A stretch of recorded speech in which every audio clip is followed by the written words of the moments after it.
अस्सलामुअलैकुम, खुशामदीद कहता हूँ अपने YouTube चैनल के ऊपर। आज वाली वीडियो बनाई जा रही है आप सब लोगों के लिए। आज वाली वीडियो में मैं आप लोगों को बताने वाला हूँ, अगर आप लोगों ने अपना ऑटो रिक्शा सेल करना है तो आप लोग किस तरीके से कीजिएगा। फर्स्ट इंप्रेशन जिससे लास्ट इंप्रेशन होता है। कस्टमर आपके ऑटो रिक्शे को लेने आएगा, जब वो इसको पहली बार देखेगा तो भाई उसको पसंद आ जाएगा। आज मैं आप लोगों को बताने जा रहा हूँ आपने अपने ऑटो रिक्शे को सेल करने से पहले क्या क्या चीज़ें करनी है। मैं अपना ऑटो रिक्शा फाइनली करने लगा हूँ सेल, क्योंकि ये जब मैंने लिया था मेरी भी काफ़ी ज़्यादा ख्वाहिशात थी। मैं इसके ऊपर ज़्यादा से ज़्यादा अर्निंग करूँगा, पैसा कमाऊँगा। पेट्रोल महंगा हो गया, गैस महंगी हो गई है, जिसकी वजह से बाहर सवारी पैसेंजर बिल्कुल भी नहीं है।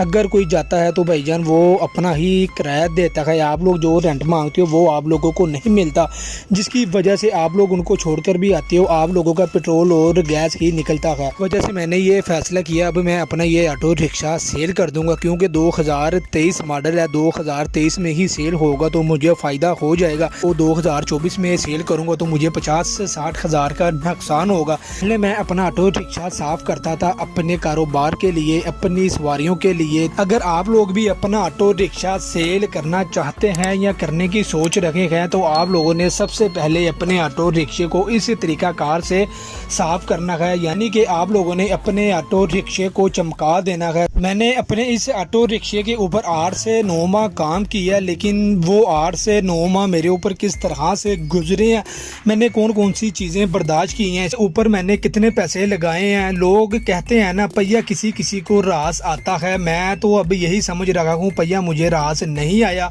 जिसकी वजह से अब मैं करने लगा हूँ और कोई काम। जब तक ये मेरा प्यारा ऑटो रिक्शा मेरे पास है तब तक तो मैं इसके ऊपर काम करूँगा। बड़ी मेहरबानी होगी आप लोग मेरा चैनल ना छोड़िएगा, क्योंकि अब मैं और कोई काम करूँगा तो उनकी भी वीडियो बना के आप लोगों तक लाजमी पहुँचाऊँगा।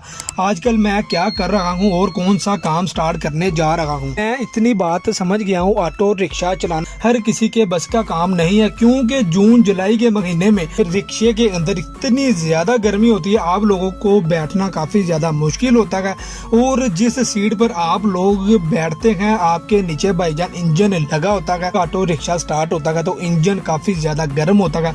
ये वाली चीज़ें बर्दाश्त करना, इन चीज़ों को मद्देनज़र करना, फिर आप लोग कामयाब हो सकते हैं। लेकिन मैंने अपना ऑटो रिक्शा सेल करना नहीं था, हालातों ज़िंदगी की वजह से अब मुझे ये अपना प्यारा सा ऑटो रिक्शा सेल करना पड़ रहा है। मैं अपने प्यारे ऑटो रिक्शे की वीडियो इस वजह से बना रहा हूँ, जब तक ये मेरे पास है तब तक ही ये मेरे पास है, क्योंकि अब ये होने वाला है किसी और का। वाली वीडियो मैं इस वजह से बना के अपने पास सेफ रखूँगा ताकि मुझे भी पूरी ज़िंदगी याद रहे मैंने भी ऑटो रिक्शा लिया था और मैं कितनी मुश्किलात से गुजरा था। लोगों से आधार पैसे पकड़े थे, मैंने अपने मामलात को कवर किया था, जो भी मामलात मैंने किए थे। चैनल नहीं मैं इंशाल्लाह ताला छोड़ूंगा, आप लोगों के लिए इससे अच्छी इन्फॉर्मेशन वीडियो लेकर आता रहूँगा।